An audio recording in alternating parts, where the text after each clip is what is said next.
Hello, we are live for Digital Marketing Masterclass. My name is Chris Carr. I am the president and CEO of Farotech. And today we have Todd Smith, our VP of Partner Growth. Today we are talking SEO. Todd, welcome to the show. Hello, Chris. Thanks for having me again. Awesome. So you're in the hot seat today. Today we are talking about something we hear about a lot, and that is the way it's been framed to us is, what's the importance of vetting an SEO provider? Because what happens here is that we have seen a lot of scenarios where people come to us and they had really grand expectations and they said, hey, I want to do SEO, and it didn't work out, and they come back really jaded. And then they almost figure they don't think SEO works at all, And so I think a lot of that could have happened. A lot of that could have been prevented if they just knew the right questions to ask. Yep. And so today, as we're sort of talking about how do you vet a good SEO provider, we're going to go through a number of different questions. First off, I think the first one I want to talk about is what kind of value does an SEO agency, provide?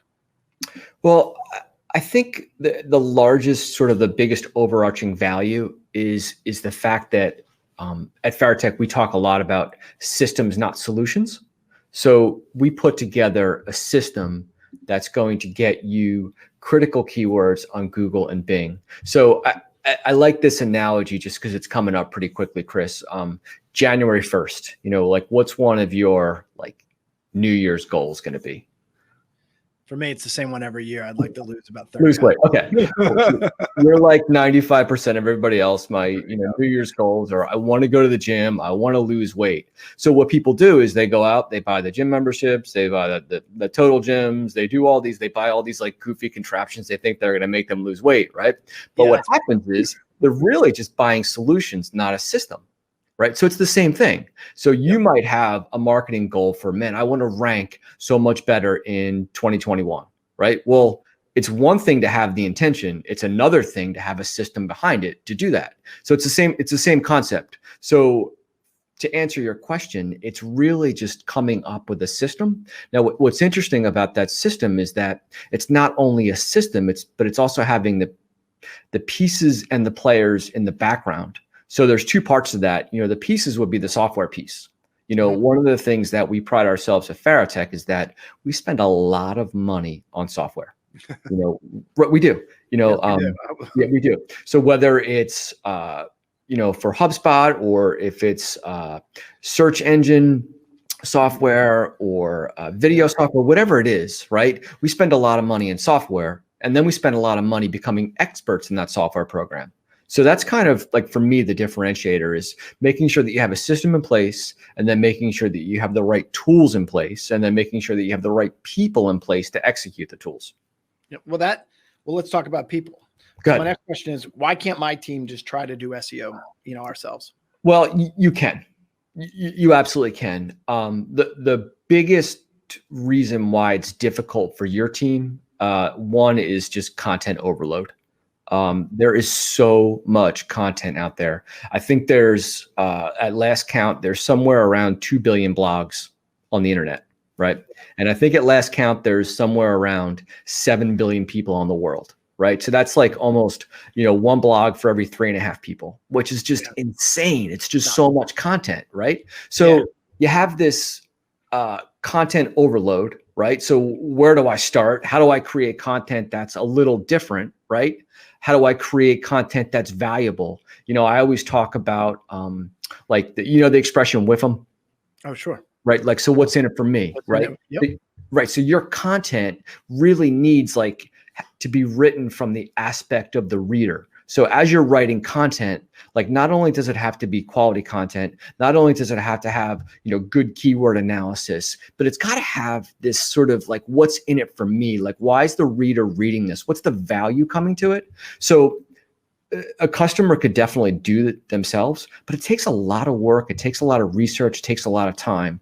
Unfortunately, what we're seeing in this business climate is that people don't have the time for that, just because it's a priority issue. So not that writing good content is not a priority, but oftentimes it doesn't go all the way to the top. There's so many other things that are just so much more important. Could be sales, could be marketing, other marketing deliverables. So as a result, this SEO, this content thing kind of gets pushed to the back, and then it becomes like a back burner issue. Mm-hmm. So you go with a company like ours, where we're going to actually make it part of our package, mm-hmm. that it's going to be pushed to the front, and it's going to be a priority. We'll have the software in place, we'll have people in place, and we'll be able to execute in a scenario that you might not be able to. Yeah. I mean, I think one of the conversations I had with one of our potential clients was saying, you know what, like almost everybody who's an entrepreneur has read that Jim Collins book about like Good to Great. And he like talks about the idea of the flywheel. Mm-hmm. And you know what, like if you're not consistently pumping out content, if you don't have an editorial calendar that says what content's going out in the next 30, 60, 90, 90 days, 6 months, even a year, that's the flywheel we're talking about. And the problem is that I'm finding that if your team internally could have done it, they would have done it. Yep. And if I say, hey, well, show me your editorial calendar and you don't have one, then I'm like, well, then you don't have what's right. And then I don't think you have content marketing. I certainly don't think that you're scoring well in SEO unless you're such a rock star that you're getting such amazing backlinks from outside sources. But you know what I mean? It's one of those things where I don't know. I think that what we want to be able to do is, like you were saying, kind of build a system. SEO is part of that system. Mm-hmm. Other things are going to lean into that. Social media is going to lean into SEO. Content's going to lead into SEO. Analytics are going to lead into SEO. So, when I hear, can you do it themselves? I'm like, well, how big is your team? Do you have subject matter experts in all the critical spots? And if you don't, maybe, you're not one blog away from knowing how to do SEO. I can tell you that.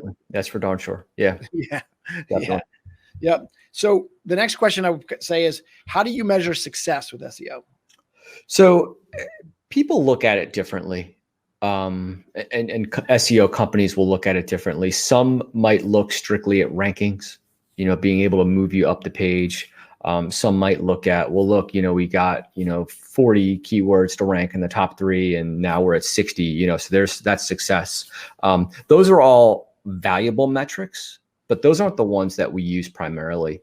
We typically measure success in SEO based on conversions and qualified traffic. So we take it one step further. So I've been in sales pretty much my whole career, and you've heard about this paradigm of like the marketing sales disconnect. Like marketing's pumping out all these like good leads, and then sales basically says these leads are, trash. They're not qualified. I call the guy that's all back. It's an age-old paradigm. But one of the things that, from our perspective, we value the investment that our customers make with us. And then we want to show a return on value. And in order to show a return on value, you have to connect those marketing dollars to sales, right? Mm-hmm. And then you just do it backwards. So it's you figure out how much traffic you get, figure out how many leads you get in the pipeline, you figure out how many leads you convert from those, and then you figure out how many customers turn in to opportunities. And then the big thing for us, I think, is being able to quantify the value of a customer.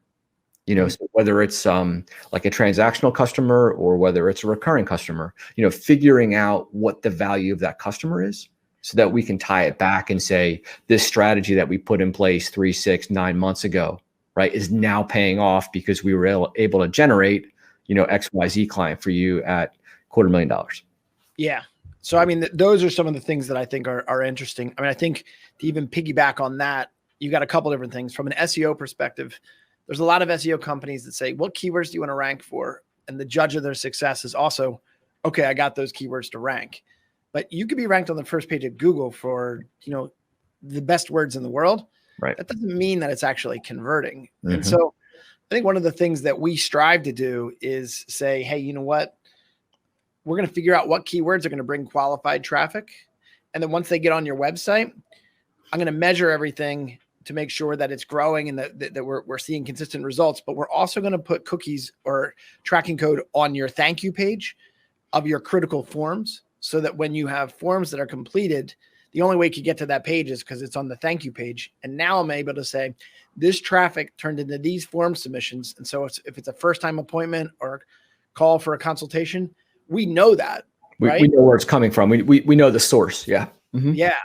And so I think that is where we kind of leave other SEO companies in the dust, because they're just saying, oh, we just bring traffic. And here we say we bring qualified traffic, and it's on us to make sure that it converts. Absolutely. I like it. Yeah. Good one. Yeah. So, so that's where I think, that's where I think most SEO companies are going to fall short. And that's where I felt like we saw a need in the market. And that's where we kind of delivered. Okay. Now, I think you have a slide prepared for, you go and you build this SEO system. Yep. How long does SEO take to work? Okay. I can answer that in 2 words. You ready? Go. It depends. It depends. Yeah. Oh, it's the worst, isn't it? Did you hate that? It's actually one of those things that's very difficult to answer. But basically, this is our guy, Neil Patel. You might be familiar with him. If you've read his stuff, it's fantastic. He's like, I kind of call him like the Elvis of digital marketing. Oh, definitely. Without a doubt. That's how nerdy our industry is. When you look at that guy and you're like, what a stud. He probably has blue suede shoes on right now. No, exactly. But actually, I actually recently read a blog where he answered this question, and he answered it with, it depends. And then he wrote this massive blog and threw in a whole bunch of variables, but we just sort of summarized it for you here. So obviously key factors are keyword difficulty, competition, and then it goes on from there. But he would basically say that you probably have 4 months for low competition, almost a year for medium, and maybe even longer for high. Interesting, because it's one of those things that's really difficult. Like when we talk to our customers about an SEO strategy, just because of the type of people that we are, we want things Amazon quick. We want to be able to place an order and get it tomorrow. We want that instant gratification. And I call SEO, I call content writing, I refer to it as a slow burn.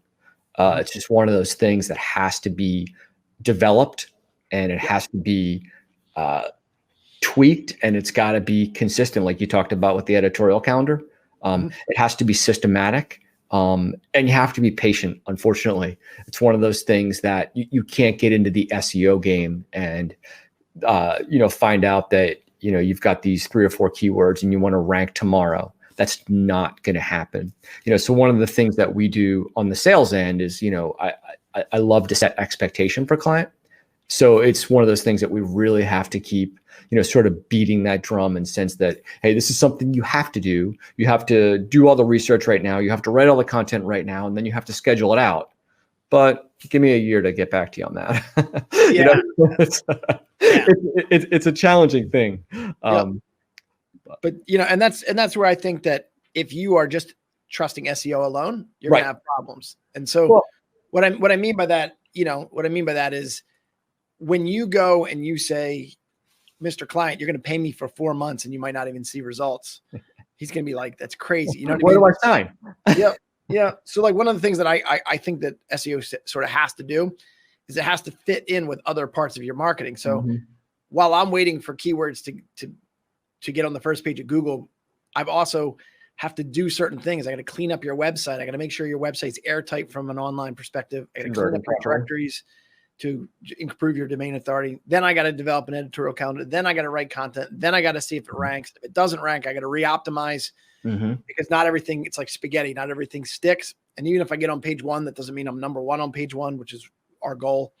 So you have a lot of stuff there. So if the client is just tapping his foot, the reason why we have such a high retention rate is because we say, you know what, to win, you can't just worry about SEO alone. Right. And so we've done tactics of whether it's outbound marketing, whether it's LinkedIn automation, paid ads, or paid ads. And so what's going to happen here is that we're going to weather the storm. And as your domain authority and your SEO comes up, maybe your paid ads goes down, or maybe your paid ads pivots. But, I think if you just go SEO alone, you got to have a very patient client base. Right. And that goes back to your first question, which basically is, when you vet somebody for SEO, Make sure that they're not selling SEO as the only solution is really it. You know, like they can't present SEO as the magic bullet. Yeah. Because it's not the magic bullet. Yeah. It's a solution that's part of a larger system. I mean, assuming that they don't have other vendors doing the other stuff too, I'm in 100% agreement. Like if you're hanging all your hopes on one solution, right? That's why we say systems, not solutions, because you're one algorithm change away from losing everything. Absolutely. And it didn't just hit SEO, it hit Facebook, across the board. It hits ads, it hits everything, you know? Everything. So yeah, I mean, like one other thing that I was just even thinking, it hits everything. It's like online stores used to exist before Amazon. You know, they did. Now it's just like, how do you compete with Amazon? And so all these online stores are just like saying, you know what, I don't even know whether it's worth the time and energy to put my stuff on Amazon, put my stuff on my own site. On my own site. They're going to go to my site, see it, and then try to buy it off of Amazon, you know? So yeah, so that's one of the things. So final thing, I'm a new client. I come to Farotech. I say, what are the first steps? What does that look like? First step for us, pretty much with any new client, is we talk about a gap assessment, and I think we have a couple recordings on gap assessment, so go back and watch those. But the first step really is any type of SEO analysis, and we usually tie that into our gap assessment. You really, from our perspective, you have to baseline where you are. You know, so you have to take this analysis, figure out all your different benchmarks, figure out all your criteria, figure out all your levels, and then work from there. So it's one of those things that it's built into our gap assessment, huge piece of it, because the SEO functionality, as you talked about, touches all other pieces of content within the solution. So that initial SEO analysis is huge for us. And I would recommend getting a gap assessment from Farotech. And also, please watch those videos if you're not familiar with it. It is our 3 to 5 year roadmap that's going to help you, 5x, 10x leads. So in closing, I'm going to kind of follow up on what you just said. I think one of the things that I think is also going to be important in that process, the reason why we do a gap assessment is because it's literally a 2-month deep dive, and a large portion of that is SEO. And we use the analogy with clients all the time. They say, hey, I'm getting a quote from you and another vendor. And we're saying, you know what, I don't know that I can even give you a quote on this project. I have to do a gap assessment because I got to measure everything. I mean, it's like going to a cardiologist and then saying, hey, you know what, we need to go into heart surgery right away. And I'm like, well, what tests have you done? Have you done an EKG? Have you done a stress test? Have you done anything? Like, nope, heart surgery it is. Well, that's what happens here. You go and you say, oh, my SEO isn't effective. And they analyze it using software, just like we would, for about 30 minutes to maybe an hour to 2 hours. Compare that with a gap assessment where we're taking what? 10 weeks. Month? A month, turning over every stone. It's that complex. And so with these people that sign these $100,000 contracts based upon a 2-hour consultation, blows my mind. Definitely. So if you're hearing this for the first time, that's the difference between, thinking long-term and trying to understand how to grow your content, and I don't know, just taking a proposal because that's the way it was presented to you. Right. So that wraps up our show. Todd, I want to thank you for the truth bombs here. If you are new to the show, we do this as often as possible. Please subscribe down below, click on the bell to get more notifications, and we will see you again soon. Thanks again. Thanks for joining us.